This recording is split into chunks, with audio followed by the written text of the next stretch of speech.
Hello, my name's Darryl Baber. Today we're making cheese, and we're going to talk a little politics while we do it. I'm running for District 2, Nevada, Congress. Our cheese right now is heating up, and it's going to get up to about 150 degrees, and then I'll turn the heat off and we'll activate it to make cheese. Some of this will be edited, some of it not. I'm going to go back and forth a little bit because I'm doing two things at once. So, our political end of it is just going to be general conversation today, and the cheese part of it is very related to the politics of the day. You look at today, the economy is in kind of a collapse mode. It's going to be much worse than you're hearing on the TV right now. And learning how to make cheese, learning how to make most things at home is going to be a wave of the future. It's going to take a community to fix our country. Waiting for the federal government to fix it, you're going to starve to death most likely.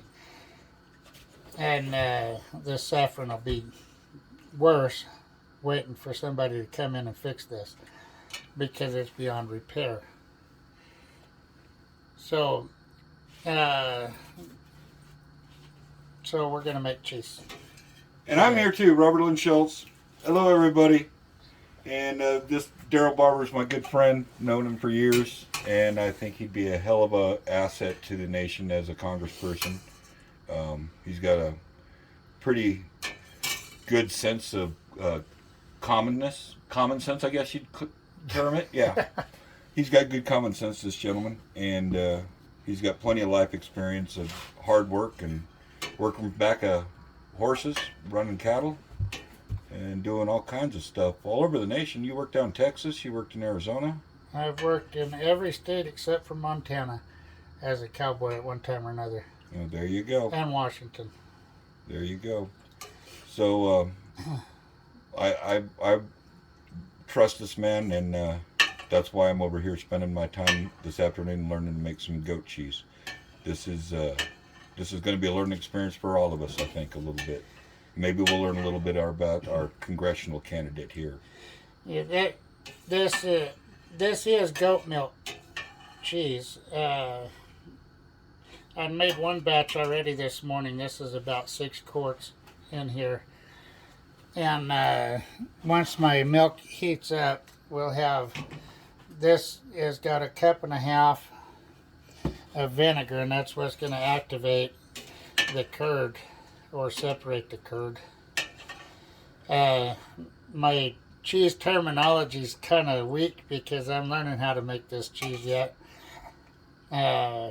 So I'm not a professional cheesemaker by any stretch. So hold on for a second, Darryl. Hold that thought. So if anybody that's going to watch this knows something about making good cheese, and we're doing something wrong here, Darryl's steering us wrong, please drop a comment, steer us right. We want to stay on track and not end up in a ditch somewhere here. Yeah, I'm not infallible. You'll learn how to the basics of it, because that's all I know is the basics of making cheese. I know the basics of a lot of things. I'm kind of a jack of all trade.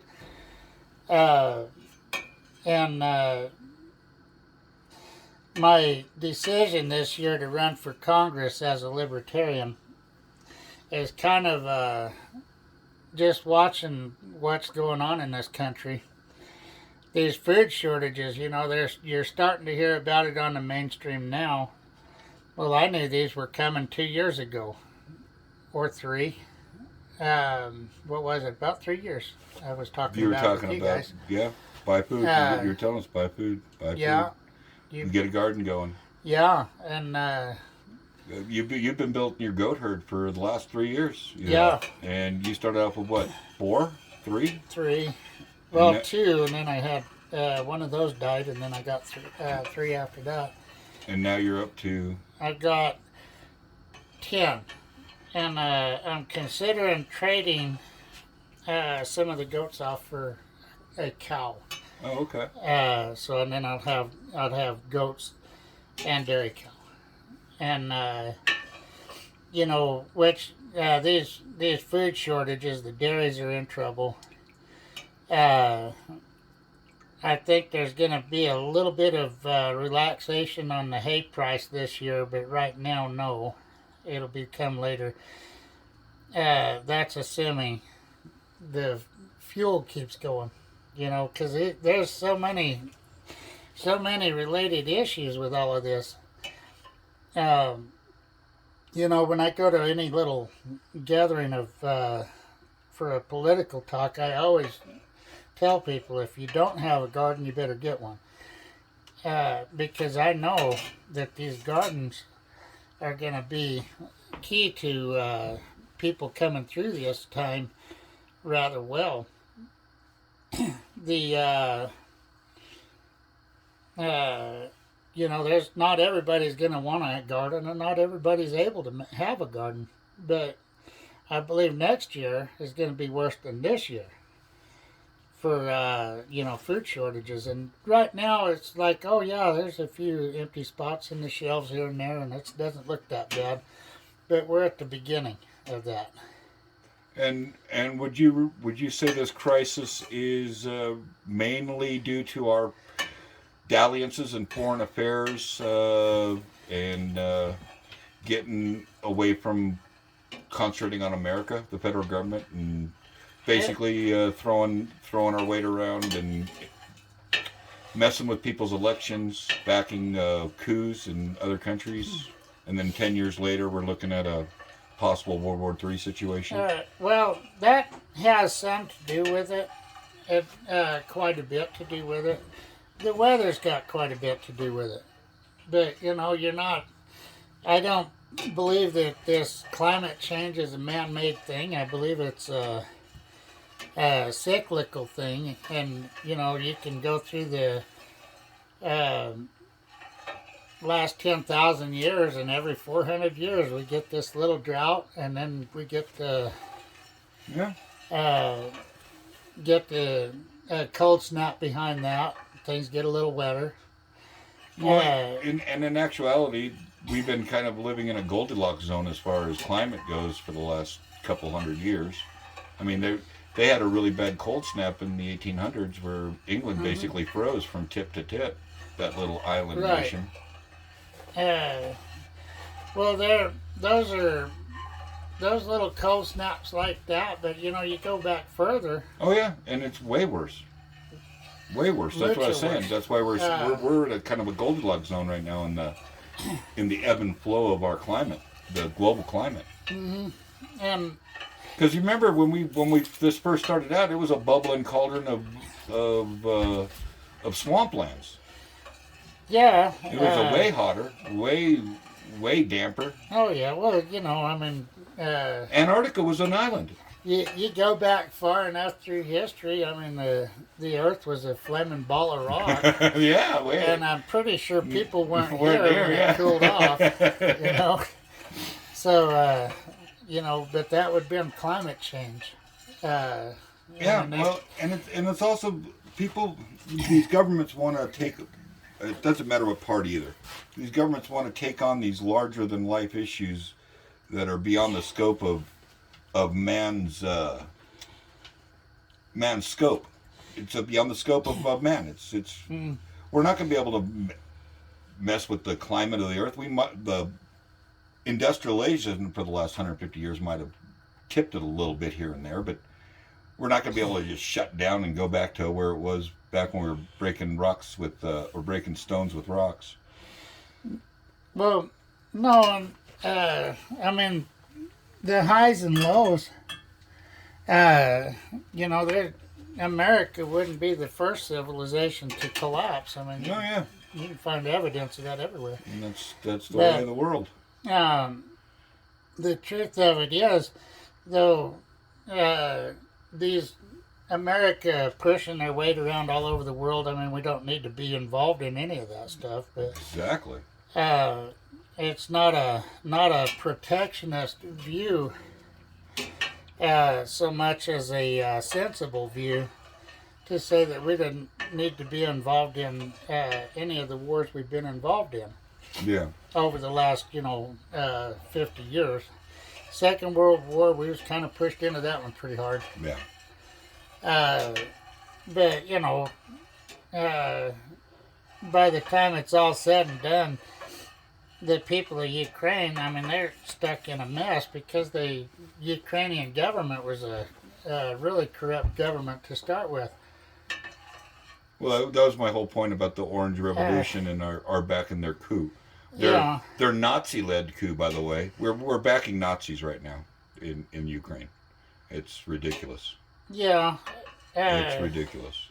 But, by the time it's all said and done, they're going to kill off a lot of people over there in Ukraine and probably all over Europe.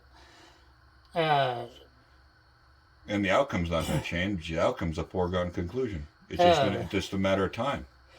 Yeah, but more so than that, though, we're running all this whole war over here that we don't need to be involved in, but they're going to kill off all these people, and at the end of the day, are the Ukrainians going to give a rat's ass who's standing on their neck? Because they're going to have somebody standing on their neck. And what are we getting out of this? We're just antagonizing a global superpower that has nuclear weapons. Right. And basically, he's been used as a billy club to beat the previous administration over the head with. And it's a narrative that they just could not let go. And now they're in a position where they've got to they painted this guy Putin as this horrible Hitler-like-esque figure, when he's doing what any other world leader's doing. He's trying to protect his people as best he can. Yeah, and I don't know if he's a good guy or I don't either. It's none of my business. I've never met the man. It's none of my business. I know that he's probably a nationalist taking care of his nation. Yeah. And other than that, I mean, that's really all I think about that. I don't think we should be sending money over there because it's wasted. We're just putting good money after bad. Oh, we're sending $40 billion over there for weapons. Well, we're not sending money over there. We're sending weapons. The money's going to the arms manufacturers. Maybe. That's what that $40 billion's doing. Yeah. I mean, President Biden just okayed the deployment, the sale or the lend-lease, whatever they're doing it, of long-range missile systems to Ukraine. Right. Those things are not cheap. No. Each one of those is millions and millions and millions of dollars. Millions. I can't tell you an exact number, but I know it's in the tens of millions of dollars for one of the MLRS systems. Well, they're wasting our strategic oil reserve while they're talking about going to war. They're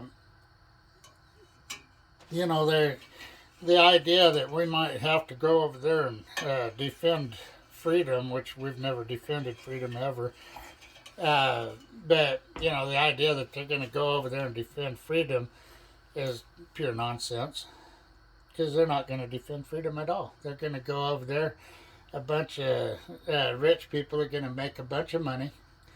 Transferred a bunch of our money from the Treasury into the pockets of the military-industrial complex. And the wealth of the American people will be further plundered, and that's what they'll get out of all of that. And then we've got people in Congress like Nancy Pelosi and Crenshaw down there in Texas profiting on all this. Yeah. Which we're gonna delve into that maybe a little bit. Congressional members and their families involved in stock market trades. They shouldn't. No. They shouldn't be. I mean, I'm not involved in a stock market, and if I go to Congress, I'm not going to get involved in the stock market because it's a corrupt deal anyway. I don't believe any congressman or, I think it would be a wonderful thing if everybody in Congress had to had to freeze their asset until they got done with their job in Congress because you can't trust them. Yeah, blind trust. That's what the president does with his businesses. Uh, And I'm not talking just about the previous guy. I'm talking about Carter. He put his peanut farm into a trust. Right. You know, all their assets, they couldn't buy anything if they wanted to, and then they're blind trust that. Yeah, I'm not denigrating peanut farmers, by the way. Yeah. Or peanut butter. Peanut butter's good.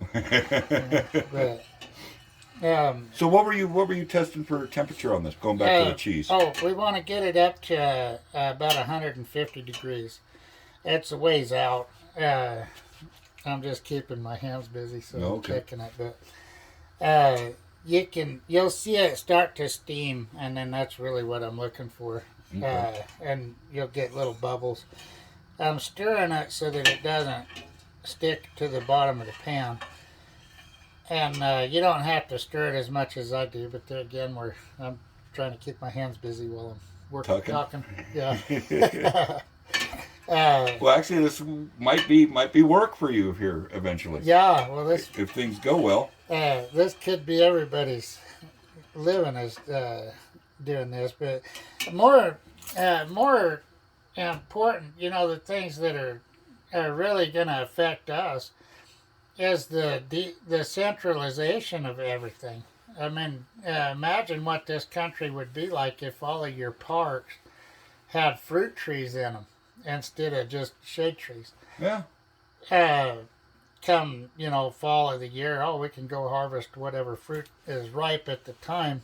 You know, you don't damage the trees. You just go in and make your harvest. And walnut trees. I mean, there's walnut trees in public spaces. Y'all can go harvest the walnuts that drop off them trees and learn how to roast them. Yeah. Get them ready to eat. I know you have to process them walnuts to eat them without getting sick, but I'm sure there's a way. They do it. They do it in a manufacturing environment. You can do it in your house, your cabin, your lean-to, your tent, whatever you got going, as long as you can provide yourself some heat. Yeah, and but you know the gardening. I mean, I've got my little garden going. It's not huge, but it'll keep me in a little bit of extra food this year. And you know what I'm afraid of is by October or November, when you go to the grocery store, you're not going to have a grocery list. You'll have a wish list. Well, Southern Prepper, he's been doing boots on the ground daily updates on the economy. Yesterday he did an update where he's getting pictures. He didn't say from what region, but he was getting pictures sent to him of store shelves completely bare of any egg. There wasn't one type of egg. Right. Even the fake egg, the the no cholesterol, pour it out of a jar thing stuff. Yeah. Even that stuff they couldn't find. Well, so there was no eggs available to one person's store, which was ridiculous. And he said it's more than one. And he goes, if you told me 3-4 years ago that there'd be a time in America where there'd be no eggs in a store anywhere, I'd have told you you're crazy. So that's where we're at right now. We're at a point where there's stores that don't even have eggs on the shelves. It's some places. Well, right now. Yeah. Well, the whole egg issue. I mean, I've got my little flock out here, and it's not very big, but it'll keep me on eggs. And I sell a few eggs once in a while. You know, the whole egg thing. If you got you've got these FDA going around here right now. They're taking these what do you call those? PCR test. Oh yeah. The same little PCR test that they use for their big scamdemic over there for the COVID nonsense, and that's inaccurate anyway. They running this out there in these big chicken farms, saying, "Oh yeah, you got COVID," and they kill chickens into the billions here in the United States. What's that going to do to egg production? Oh yeah, it's going to knock the shit out of it. That's what it's going to do. You know, and things like this, which Well, let's sign an executive order that stops a major pipeline from moving oil from Canada into the United States, right. which automatically bumped the price of oil by, I can't remember the exact, but it was a bunch of speculators said, oh, well, that means that oil is going to go up because they're not going to be able to transport as much and market demand, blah blah blah. Right. It's freaking ridiculous. Okay, now you can start seeing it. There's a little steam starting to come off. All right. And I'm starting to get a little bit of beads around the edge of this milk, so I know I'm getting kind of close. A lot of times I don't even use the gauge temperature thermometer. I just kind of eyeball it. And you can more or less tell just looking, but it's going to be closer now. It'll be probably like around 145 or so right now. But I'll tell you for sure. I'm going to actually check it. And you're better to keep it moving a little bit. You don't have to get crazy with it. And you don't really have to stir it the entire time you're doing this, but you don't want to let it stand too long either. Okay, we're right at 145 right now. And that's as good as it gets. Still coming up a little bit, so we'll give it another minute. But I don't know, as often as I've done this, which is probably about 24 times that I've made this cheese. And I've got where I can pretty eyeball it pretty close. I can almost tell you when it's ready. But the steam starts out right at 140. And then we'll get these bubbles around the edge of the pan, and then I know I'm getting really close.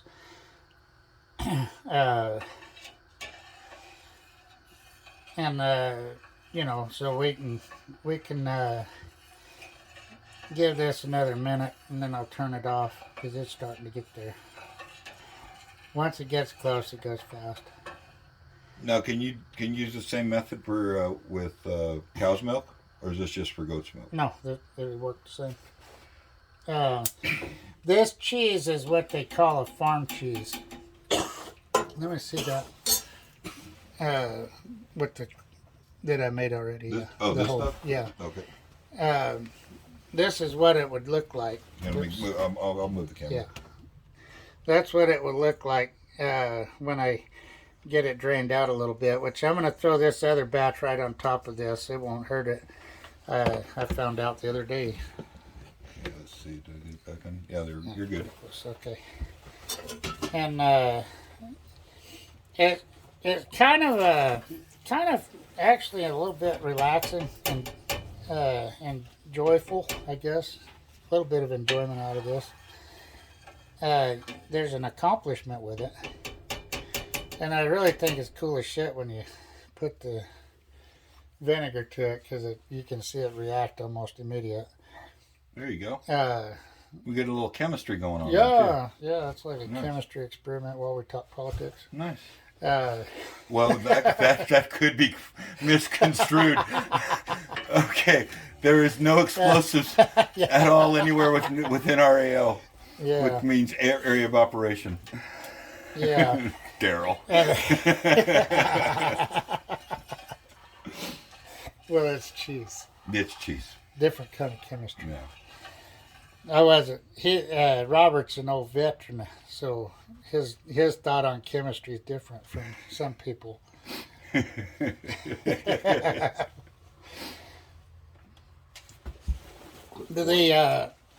You look at this though, the way. Oh, sorry. That's right. The way these things will work out. We're gonna put the vinegar to this now, so but the way things work out in the country here, real quick, that's my dog growling at the other dog. Rex, he's your friend. You've met him like 100 times. Why are you still growling at him? Uh, Okay, let's but, get back to this. Yeah, we'll give this a little quick stir. You can see it starting to activate already. And sometimes my curds will be at the top, and sometimes they sink. And I don't know what causes that, because I'm not that much of a genius about this. Well, I'm sure this is the internet, and this is YouTube, so Yeah. there's going to be a genius that'll drop a comment, Yeah. maybe. And but now you can see it starting to curd out here, so we're going to leave it set. And I don't have anything to keep my hands busy now, so I'll have to just sit tight. But as we get into these this next year, though, these food shortages are going to get a lot tougher. And the more people that know how to do this, which you can make this cheese with store-bought milk, you can make it with fresh milk, you can make it with powdered milk. I've seen people do that, which is kind of cool. But this one, I've got the goat, so I might as well use the goat milk and not get fancy. No, I tried his cheese yesterday. It was good. I think it's going to be delicious on crackers. But it's kind of like a brie. It's a semi-soft cheese. Yeah, what you end up with that one, yeah, because I didn't work it anymore. I just this cheese is actually a really flexible cheese. Okay. You can do the hard, or you can do the soft. I haven't tried to make a hard cheese with this, but I've made it. It's all how much you want to push the moisture out of it, because this is a kind of a high moisture cheese, a lot higher moisture than than the like the mozzarella even. And that one's got a lot of moisture to it yet. And this recipe is real similar to making the mozzarella. And I was also thinking could you add like chili powder or chili the chip chili that you put on the top of pizzas, those chili peppers, right? Yeah, that kind of thing. You could turn it into pepper jack. That's what I was thinking last night. Because I'm not really a pepper jack, but a pepper cheese. You told me I could take some with me, and I forgot to grab some. So I'm eating crackers last night, thinking about your cheese. Well, you know what? Our other friend TJ was over here last night because Jones went to Colorado with him. And they stopped in here last night, so I said, "You guys want that?" And they said yes, and they took that whole bunch. Oh, good. Because I got to make this one, but I'll give you some of this. See, you got a congressional candidate that feeds the local population. Yeah, but there's but the truth of it is this comes along. If you're thinking no, they'll come up with something, there's not anything they're going to come up with that's going to turn the weather around. There's not anything they're going to come up with that's going to turn this drought around. But what they have been coming up with is making the problem worse. Yeah. Going around here killing off millions of chickens. Well, that's going to make the problem worse. It's going to make shortages worse than they would have been. This year, the Colorado River Basin, a lot of the farmers have been shut down on their irrigation. Well, that's gonna make a big difference from the store to the fork on your dinner, because it's going to cost you that much more because there's that much less. 40% of our winter wheat this year was unviable in this country.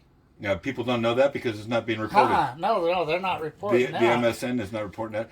The MSN didn't even touch that 10,000 cattle that mysteriously died over a weekend in, what was it, Nebraska or Kansas? Oh, which, they're trying to say... You're a cowboy. Tell the people. Tell the people. They're trying to say that was...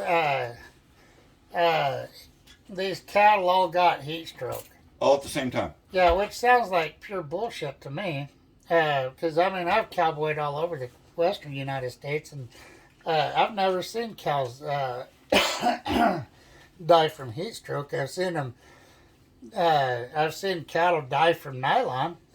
You know, people roping them and it's real hot. You know. Oh, okay, yeah, they overwork them. Yeah, they're just out there in a feedlot. There had to have been something else going on besides the, you know, what they're saying. It just seems like a lot of cattle to die just like that. Yeah, no, that whole heat stroke story is bullshit. Has to be. There's definitely something else going on there. Okay, that's from the horse's mouth, Yeah, so to speak. Or the horse's ass. But anyway, but I can't see that coming out when they get all done figuring out what that was. I would bet you $100 against a hole in a donut there's going to be a big secondary cause, and I've no idea what it would be off my head because I'm not around there. I don't know what's going on there. You know, a water issue, which back to your food shortages, water shortages are going to be the next thing. Oh, Vegas. Which, yeah, and we were talking yesterday. I was telling Robert that I believe the very first city that's going to have a mass exodus of people due to food shortages and water shortages and power outages that are going to be happening this year is going to be Las Vegas. And because they're going to be hurting pretty big within the next 60 days plus or minus. 60 to 80, I'm going to say.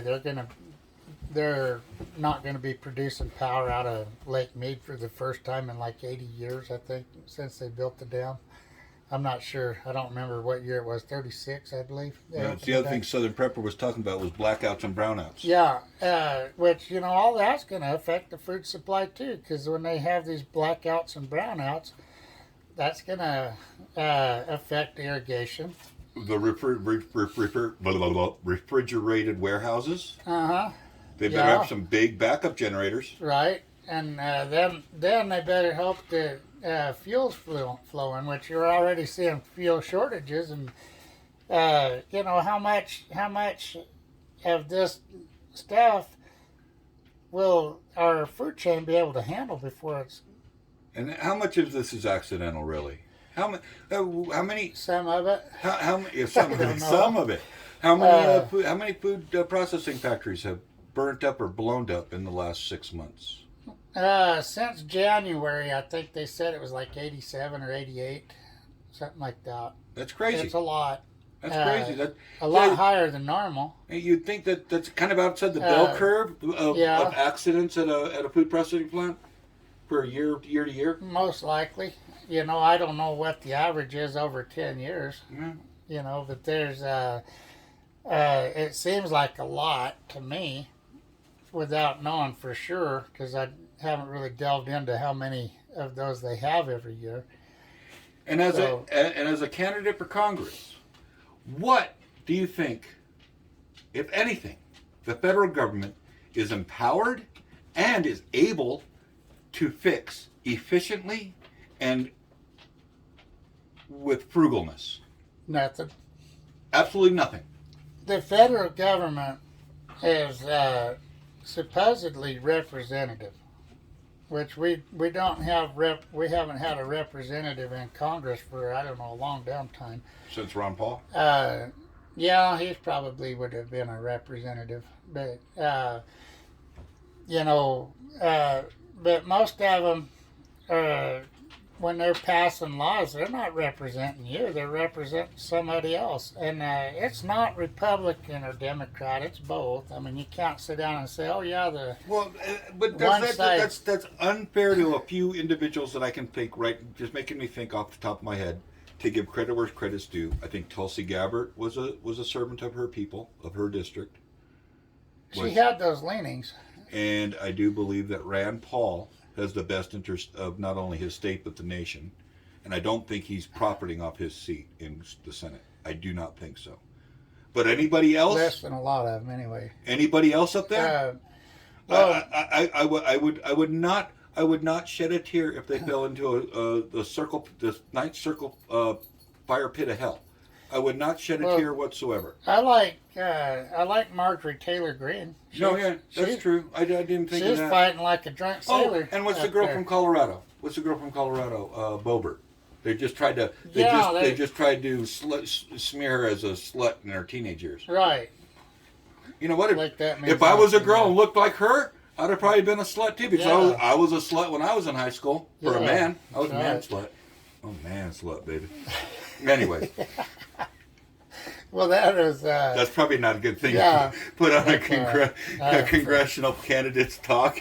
Yeah. Sorry. No, there's worse things. You forgot. The world may hear that. The world may, yeah. My 304 subscribers. Yeah. But hopefully this gets shared. Hopefully this will get shared and the message will get out. Because I do believe we need... Ow. Bricks, no. What are you doing? Bricks, his feet are not toys. Bricks, stop. Hey, sorry, we got a little dog problem here. Yeah, he's all right. He's such a fucking weirdo. Yeah. I don't know where that is. Oh, he's right here. But they're, Tulsi Gabbard, I mean, I like a lot of what she said. Well, you know why I actually love the girl because she looked out for veterans. Right. But it was that probably was her self-serving act in Congress was because she's a veteran. Right. She's a hell of a veteran. And her stance on the Constitution. I mean, I would agree with a lot of what she said about the Constitution. Yeah. But she still favors a limitation on the second. Yeah, it's right there in the language. That's verboten. That's the government's not supposed to be touching our guns, basically, of any kind. No, well, the government shouldn't mess with your guns, your right to travel, your right, your swords, your knives, anything. And all of your rights are yours. It's nobody else's commodity to trade with. Exactly. But every one of these guys, which Crenshaw up there, he's the one that just irritates the shit out of me. He's always talking about how he's a American hero and shit, but I don't take anything away from the service. But he's wanting to sit down here and sell your rights. Yeah, no. Give them away. I can't say he's tarnished his military service, but he's tarnished his personal image with his political service. That's how I'm going to term this. I think he's a bastard myself. Anybody trying to take your guns away from you for political expedience or whatever other is no longer a hero. Their heroism has gone south because of it. Yeah. And you know what? Just because a guy's a veteran doesn't mean he's necessarily a patriot. Just because a guy put the uniform on, especially before the 70s when it was a draft. Just because those guys are pretty much gone though. The draftees were pretty much to the end of the line for Vietnam vets. Yeah. Which is unfortunate. Yeah. Welcome home, brothers and sisters, whoever's still out there and still alive. Welcome home. Yeah, my buddy Lichter, up there out of Hawaii. Oh yeah. He's well, a lot of the guys we drove with at Coach when we were driving for Coach USA. A lot of our fellow drivers were Vietnam vets. Yeah, you met Lichter. But they were all grumpy, weren't they? Oh yeah. Yeah. But I don't know, good guys, all of them. No, they're. I'm just teasing. It's a veteran thing. Yeah, but there was good guys out of that. But the veteran thing. I mean, they all go in the military with an agreement, and the government, depending on whether you got a administration that's heavy with them or doesn't like them that much. He's being nosy. Sorry. As to whether that agreement's going to be held to or not. This year you got one that's not real big on vets, so it's like, oh well, we don't care about them, so then they're not going to get nothing. Hey, that's my work shoes. Well, you saw the video. Yeah. That's why I said that. But no, that was. But you know, the truth of it is that agreement needs to be adhered to quickly. Um, the irregardless of who's in office, and you know, Yeah. No, we all the peacetime military when I was served and since then and a little before that, we signed contracts. Yeah. And woe be unto the serviceman who broke his end of the contract. Right. But if the government breaks their end of the contract, tough luck. Yeah. And the beauty thing about the government breaking their end of the contract is the contract's so worded in favor of the government, even if a veteran was to be audacious enough to try and take the federal government, the DOD, to court about it, they got plenty of wiggle room because it is for those who have not served. There is an actual contract you have to sign. They don't make you poke your finger and sign it in blood or anything, but they do make you sign a contract, a paper contract. Mm-hmm. But it's so weighted toward the government, there's nothing that servicemen can do. Well, any contract is as good as the signer. And, you know, the federal government has never been that honest. And truth be told, I don't remember when I signed my contract, I don't remember if it was countersigned by a representative of the DOD. I don't think the recruiter signed that. No, they don't. It's a one-way. It's a one-way deal. Right, and then I should have known I was going to go down the flusher then. Yeah, and then it's not a contract because, you know, there's no meeting of the minds and there's no, you know, two signers and all that stuff. No. That's a whole different game. But no, I signed I signed a contract after I got out of the Army where I was able to redline aspects of the contract I didn't like. And then send it back for their approval, and then we sign. You know. Yeah. Now. Okay, here we go. Back to cheese. Yeah, back to cheese for a minute. We're gonna trade pots. So I'm gonna move this one over a little bit. Okay. All right. We're still good on the camera. Now let me see that one. We're gonna have to raise up our camera. This or the whole thing? The whole deal. All right. There you go. All right. Oh wait, let me raise the camera up if I can. Yeah, we'll have to raise it a little bit. Okay. I think I'm pretty much. Let me see. Sorry, y'all. Yeah, I'm just gonna hold it. All right. Now our curd looks like it went top and bottom this time, which I've never had to do that either. But hey, we're not so picky. We'll take what we get. So. What I'm going to do is I'm going to dump this into here, and I've got this pan underneath, and that'll catch everything, and that'll give us our cheese. But this whey, which is the liquid that you're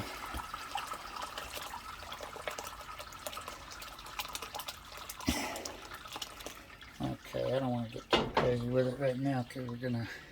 Now that water that's gonna be filtered.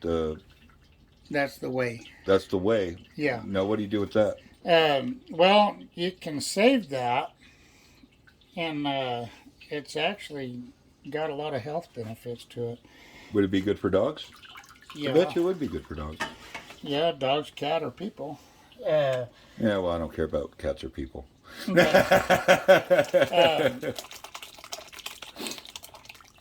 Okay.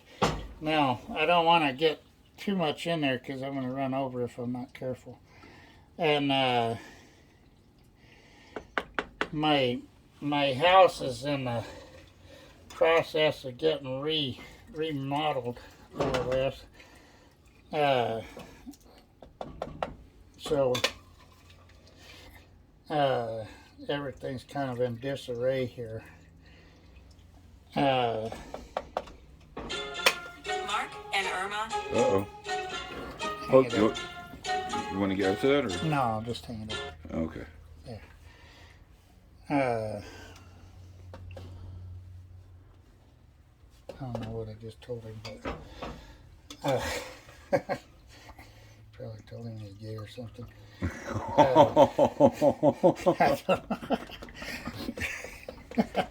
You got that pre-programmed on a response? No. No. But when you start pushing buttons, you don't know what the buttons you're pushing. Yeah, exactly. But we got our milk, or our whey going into this deal, and I've mixed this right with that other one that I had before. Which I didn't know if I could do that until like a week ago, and then I made 2 batches like this today, and it worked out okay. But I'm I gotta get all this curd out of here and put it in there, but I don't want to overfill my pot underneath. Because like I said, I'm not a professional cheese guy. I'm just kind of learning. So some of this stuff's going to get a little hokey sometimes. And some of you guys that have made cheese will sit down and think, what the hell?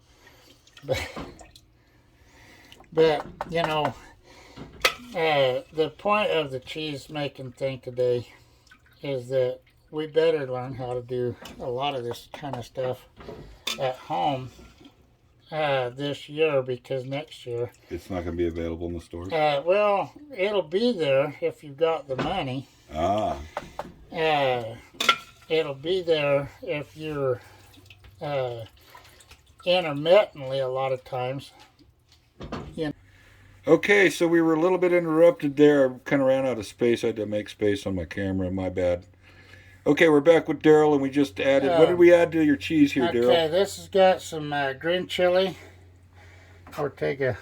Ortega. Ooh, and get that plug in there. Yeah.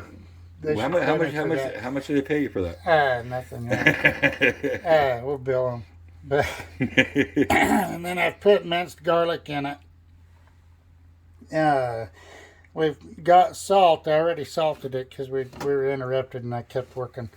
But we're gonna mix. How much salt did you put in for this? What is this? About 1.5 pounds, 2 pounds? No, it's probably about 5 pounds of cheese. Oh, is it now? Okay. But we've got about 2 heavy teaspoons of salt. And when I get done with this today, it's gonna go in a tub, and it'll be ready to eat. It'll be a little moister cheese because we can use it for crackers and maybe a dip or something. I don't know. But anyway, can you throw this into an omelet? Yeah, you could do that. There you go. That's a good idea. I might do that tomorrow. No, you put this in a like a mold and put it in the refrigerator, or you just let it sit at room temperature? Well, it'll go in a tub or a tote box, bucket, whatever. But I got to figure out where they're at. And what I'm going to do now is I'll cover this and let it set for another hour or 2, just like this. And it'll make go ahead and dry out a little bit more. And so the drier the cheese, the harder the cheese? Yeah, more or less. Okay. And that'll set like that, and this is all my jars that I dumped the milk out in. Okay. I think we'll finish this video up outside. Yeah. Because you're pretty much done here, right? Yeah, we're done here, and now we're gonna go work in the garden a little bit. All right. Well, we'll be right back.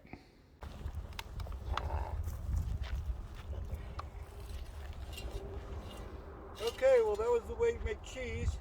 This is Darryl Barber. Back to your candidate for Congress in the 2nd District of Nevada. And you got anything you want to say before we go? We're just getting our garden ready. This little area right here will be the garden for this year.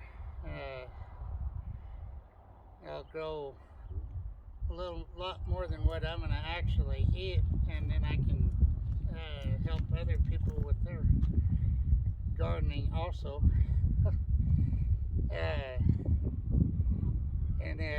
You know, this year is going to be a hard year for everybody, and you better be ready for it.